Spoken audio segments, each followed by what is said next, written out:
What is going on, Jets fans? Welcome to Jets Media. My name is Richie, and I want to share my thoughts and recapping the New York Jets versus the Carolina Panthers game. That just got wrapped up. 15-12, the Jets win. Now, I know what you guys are thinking. There was not a lot of fun things that happened in this game. And a win is a win. It's the preseason. But we scored 0 touchdowns. The offense was abysmal tonight. Not a good performance from both of our quarterbacks, Peasley and Martinez. But the good thing we can take away from this game that actually matters is the players that played tonight that is actually going to play in the regular season. Will McDonald.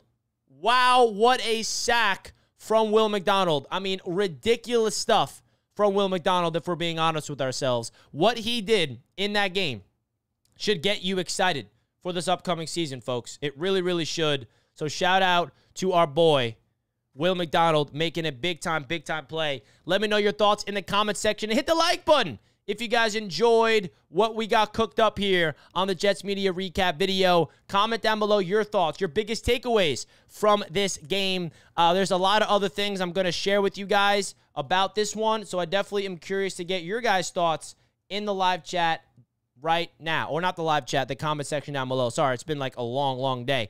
5-hour live stream followed by a Bleacher Report postgame, and now we're making a video on YouTube. You know the vibes. But my other biggest takeaways were the running backs for the Jets. Isaiah Davis looked great, right? Braylon Allen, I mean, he didn't really have a lot of looks, but I think that the running back room, Izzy even looked good. Izzy Abanikanda as the 4th running back looked good to start off that second half. Definitely good stuff there. But we got Olu at right tackle. He got called for a holding penalty. Didn't really look great in his first opportunity at right tackle. Carter Warren at left tackle also did not really look that polished just yet. He also had a holding call, so I'm not really that concerned, though. And then on offense as well, Jason Brownlee kind of had a very disappointing game, not going to lie. The year 2 wide receiver trying to make this roster did not have a good game. He had a drop. He wasn't really coming down with his contested catches. Now, I'm still high on Brownlee. I'm not going to make this game the be-all, end-all, be-all with him. But offensively speaking, there was not a lot of positives. There was no spark plays, really. Izzy looked okay. Adrian Martinez coming off that game last week kind of was a dud with that bad interception over the middle.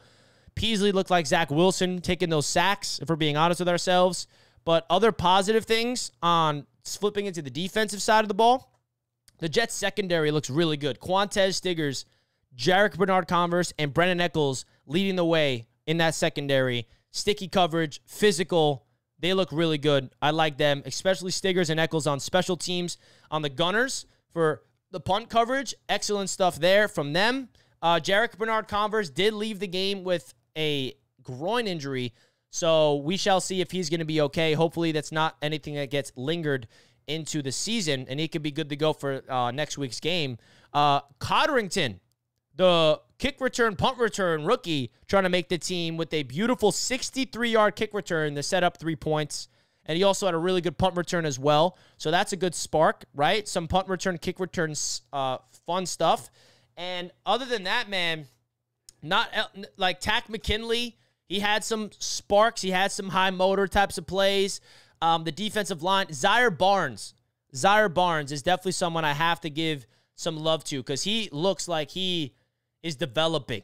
And that's always a good thing, that we have a linebacker like him showing signs of developing for the long run. We see Jamie Sherwood looking really good entering year number 4. And now we have Zaire Barnes, I feel like, following the development of Jamie Sherwood. And he kind of looks like even better than Jamie Sherwood did in year 2, not going to lie. So we have depth at linebacker. Chaz Surratt also looks pretty good. I mean, he had a bad penalty that you don't want to see, unnecessary roughness. I mean, it wasn't like a terrible penalty, but at the end of the day, when the whistle is blown, don't slam the guy to the turf. They will call that unnecessary roughness 9 times out of 10 in today's NFL, for being honest with ourselves, right?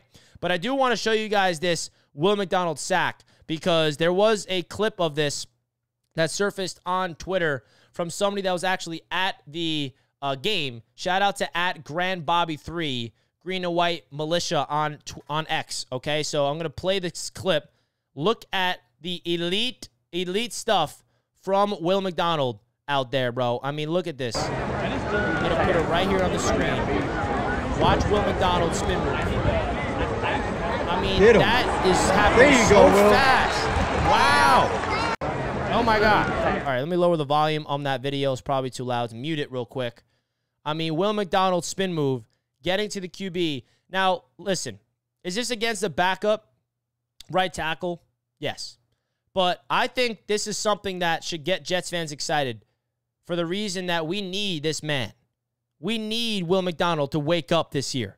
There's no excuse for Will this year.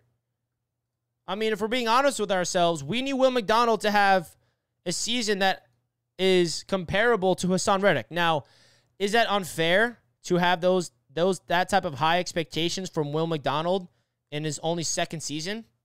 Maybe. But you look at what Jermaine Johnson did last year, folks, and year number 2.